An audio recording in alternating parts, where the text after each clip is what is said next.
I think my husband is capable of any of this. No, I don't. But we have a missing piece of the puzzle. How does a girl who has everything to live for simply vanish into thin air? So she come home every day because she got responsibility. She walks to the elementary with her sister to pick her brother up and 5 months pregnant. I don't have nothing to hide. You are looking at the wrong person. I have nothing to do with that girl disappearing whatsoever. Her sister was on a bus and she wasn't. I don't understand why she wasn't on the bus. Did you ask your sister why? She said she didn't know, and that's not like her. That's not like them to be together. Ayanna Syer was the kind of 16-year-old who seemed destined for greatness. She was a brilliant student at Terry Parker High School in Jacksonville, Florida, pulling top grades and dreaming of a future in medicine or law. To her teachers, she was a quiet, focused model student. To her family, she was a responsible daughter who helped care for her younger siblings. She had a path, a plan, and a future so bright it was practically blinding. But on December 19, 2018, in the middle of a normal school day, Ayanna Syer walked off campus and was never seen again. The desperate search for her would uncover no body, no crime scene, and no murder weapon. Instead, it would expose a devastating secret Ayanna was hiding from the world, a secret that would lead her into the hands of a monster she thought she could trust. Look at her face. I could look at her face. They need closure. I'm not a monster. I have nothing to do with her disappearance. I have nothing to do with her disappearance at all. That Wednesday morning started like any other. Ayanna went to her AP class, took a test, and according to her teacher, she did extremely well. But then, something shifted. Security cameras captured her walking off school grounds at 11 a.m., 2 classes before the final bell. She walked away from her life without a word to anyone. When school let out, her younger sister, a freshman, waited for her at the bus stop, but Ayanna never showed. The first call to their mother, Kimberly Mobley, was filled with confusion. The second was pure panic. Kimberly was at work when she knew something was terribly wrong. A cold knot of dread tightened in their stomach. This wasn't like Ayanna. Her daughter was the definition of reliable, the one who walked with her sister every single day to pick up their younger brother from elementary school. Frantic, Kimberly dialed 911, her voice trembling but firm. Jacksonville 911, what's the location of your emergency? Do not come home from school today, so phone is going straight to Brooklyn. It's not like her. Okay. You have no idea what she is. She told the dispatcher, "This is out of character for her. For me to call you all, something is wrong. Something is definitely wrong." Do you think it's foul play? Ma'am, I have no idea. This is out of character for her. Okay. And for me to call you all, something's wrong. And then she revealed the detail that turned a missing person case into a terrifying emergency. Ayanna wasn't just a responsible teenager with a perfect attendance record. She was 5 months pregnant. With that one sentence, the search for Ayanna intensified, and in the halls of her high school and the desperate corners of the internet, the whispers began. With no sign of Ayanna, the information vacuum was quickly filled by a firestorm of speculation. In the hallways of Terry Parker High and across social media, everyone had a theory. Some said she had run away, unable to face the reality of becoming a teenage mother. Others whispered that something far darker had happened. The police were buried in rumors, trying to separate panicked gossip from credible leads. Then, a friend of Ayanna's posted something online that pointed the investigation in a chilling new direction.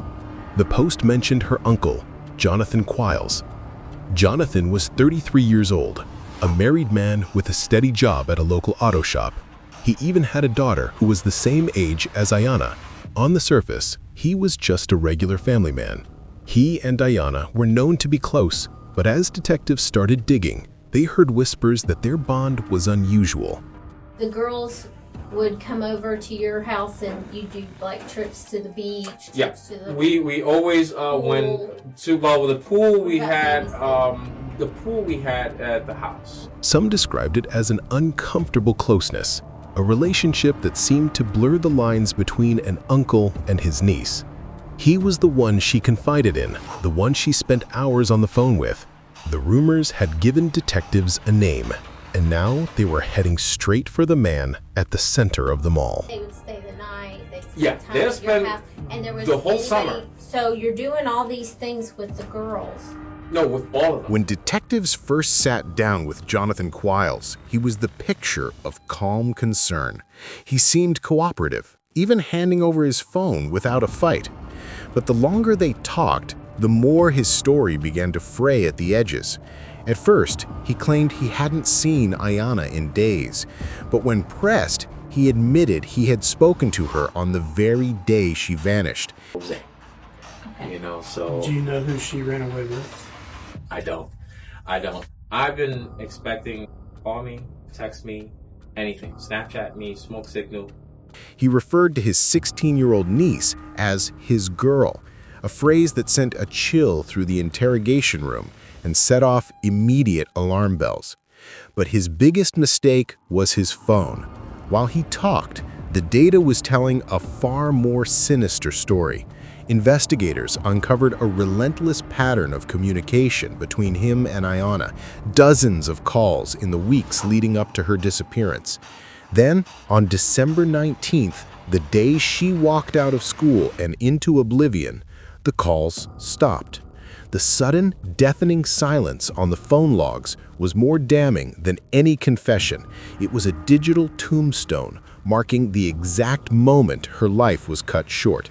And what detectives found on that phone would turn this from a missing person case into a manhunt. So if I were to tell you that I found some underwear that had your DNA in it, how would you explain that? I would say that there's no way in shape in any form. Yeah, there's no way.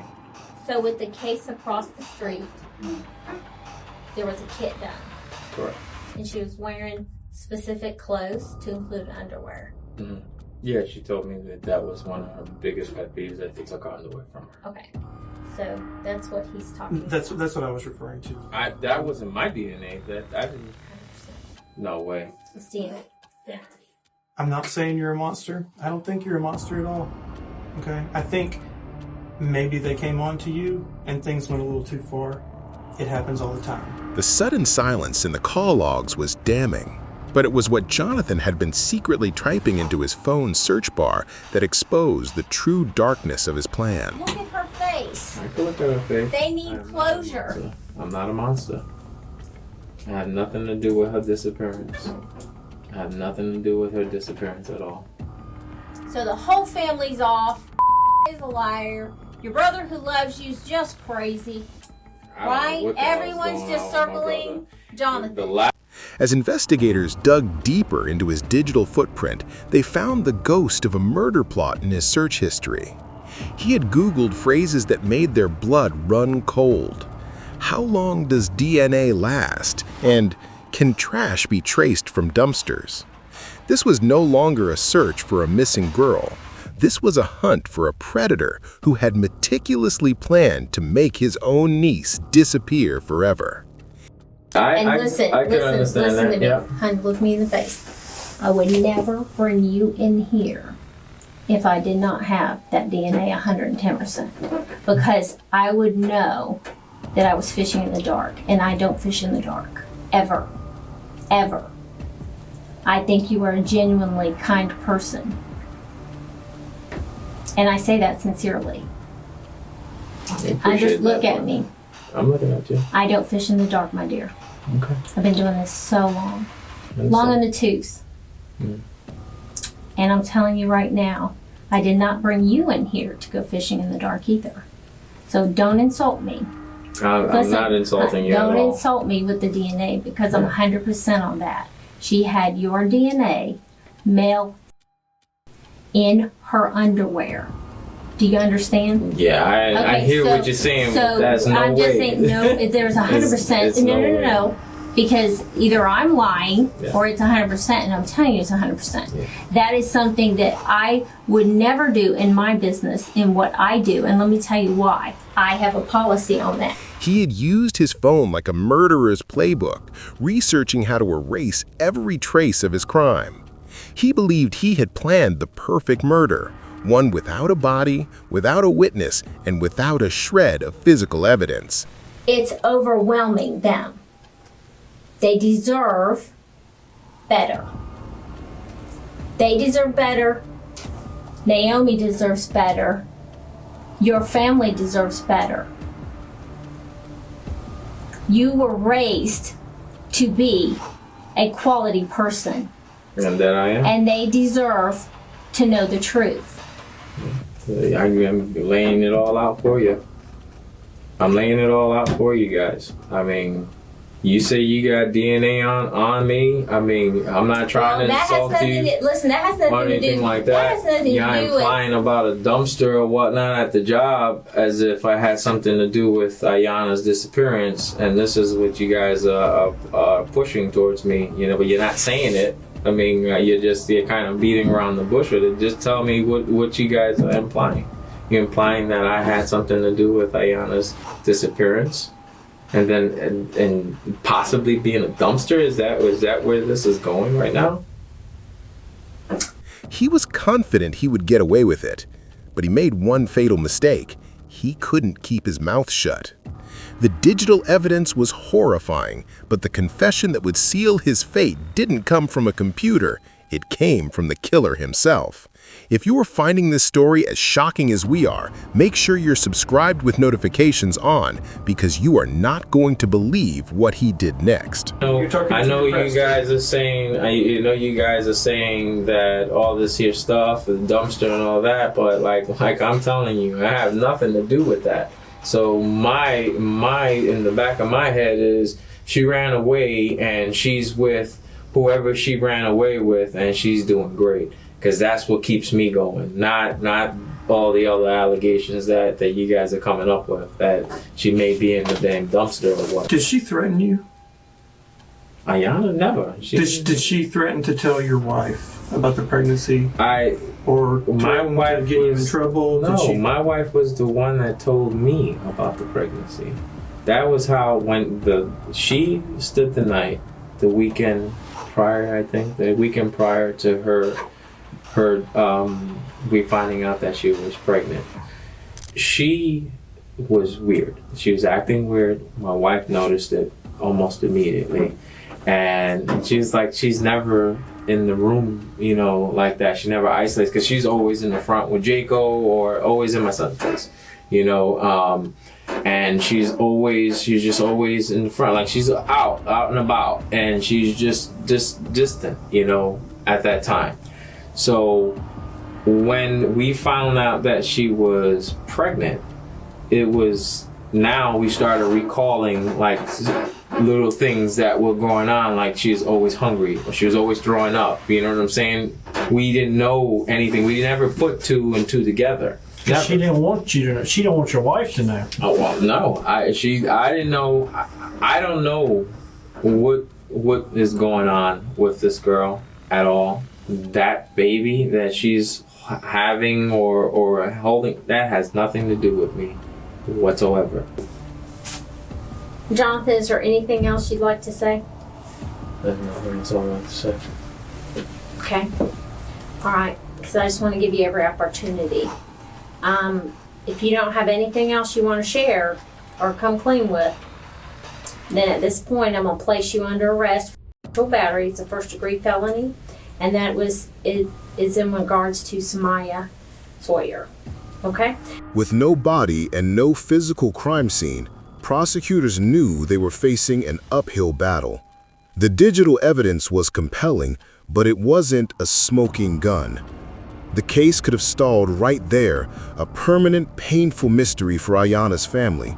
But then, investigators got the break they needed from the most unlikely of sources. Jonathan Quills himself. While being held in jail on unrelated charges, his arrogance became his undoing. He started talking. He couldn't resist bragging to a fellow inmate about the girl he had made disappear. He boasted that his 16-year-old niece had been pregnant, and in a chilling admission, he claimed the baby was his. Then, with a coldness that shocked even a hardened criminal, he told the inmate he had taken care of it. He had solved his problem. What? tell you with what he did with her once he shot her? Once he shot her, he threw her body in the dumpster. You shot her, how you killed her? You know about the accident, I'm just blunt. Yeah, I know. I know you don't really want to talk about it. It's all gonna be able to get rid of the body. See, I dumped garbage over at the landfill and be buried under like 3 feet of garbage. The inmate immediately went to the authorities, and suddenly the prosecution had its star witness. This wasn't a one-time slip of the tongue. Over the following months, Jonathan would run his mouth again and again, confessing to different people. He was so sure that without a body, he was untouchable. He laid out the story of what he did, piece by horrifying piece. He thought he was clever, but every word he spoke was just another nail in his own coffin. In his most detailed confession, he revealed exactly how he disposed of Ayanna's body, and the details are stomach-turning. We're about to reveal the chilling clue of truck number 7. Drop a comment below with your thoughts on this case so far, and let's continue. You shot her, how you killed her? You know about the accident, I'm just blunt. Yeah, I know. I know you don't really want to talk about it. It's all gonna be able to get rid of the body. See, I dumped garbage over at the landfill and be buried under like 3 feet of garbage. Jonathan's confession was as cold as it was specific. He told his audience of inmates and informants that after he killed Ayanna, he drove her body to the auto shop where he worked. Under the cover of darkness, he stuffed her into a large commercial dumpster, burying her beneath the day's refuse, confident she would be swallowed by the city's river of trash. For investigators, this was the missing piece of the puzzle. They now had a location and a method. They immediately zeroed in on the garbage collection routes for that auto shop. Working with the waste management company, they traced the pickup schedule and, with chilling precision, identified the exact vehicle that had emptied that dumpster. It was truck number 7. But the lead that seemed so promising quickly turned into a dead end. Truck number 7 had already completed its run on the morning of December 20th, just hours after Ayanna was placed there. Its contents had been compacted and dumped at a massive landfill where they were immediately buried under tons upon tons of fresh waste. The task of finding her was hopeless. It would be like searching for a single grain of sand on an entire beach. Detectives were faced with a gut-wrenching reality. They knew who the killer was, they knew how he did it, and they even knew where the victim's body was, but they would never be able to reach her. Now the prosecution had to make a bold choice. Could they take a killer to trial with no body, no weapon, and no crime scene, armed with nothing but the words of the murderer himself? This case would come down to one of the most tense courtroom battles imaginable. If you believe justice can be served even without a body, hit the like button to show your support for Ayanna's family. Now, let's get to the trial. In 2019, prosecutors made their move. Jonathan Quiles was officially charged with the murder of his niece, Ayanna Sawyer. The stage was set for an extraordinary legal battle. In the courtroom, the defense attorneys hammered on a single powerful point. There was no physical evidence, no body, no weapon, no DNA, no crime scene. They argued that the entire case was built on the words of a braggart and the testimony of unreliable jailhouse informants. They painted Jonathan as a liar, someone who made up a gruesome story for attention. But the prosecution had something they believed was even more powerful than a body: the killer's own pride. Piece by piece, they laid out their case for the jury. They presented the chilling phone records and the sudden damning silence. They revealed the sinister Google searches. Witness after witness took the stand to recount the same horrifying story, a confession Jonathan had repeated over and over. They heard about his chillingly specific details, all the way down to truck number 7. The jury was left to decide. Could a man's own words be enough to convict him of the ultimate crime? After hours of deliberation, they returned with a decision: guilty. Jonathan Quiles was convicted of the murder of Ayanna Sawyer and of sexual battery. He was sentenced to 2 life terms in prison. For Ayanna's mother, Kimberly, it wasn't closure. That would be impossible without a place to lay her daughter to rest. But it was justice. The man who stole her daughter's future would never taste freedom again. Ayanna's story is a heartbreaking reminder that evil can hide in plain sight, even within a family. If you agree that her voice deserves to be remembered, share this video.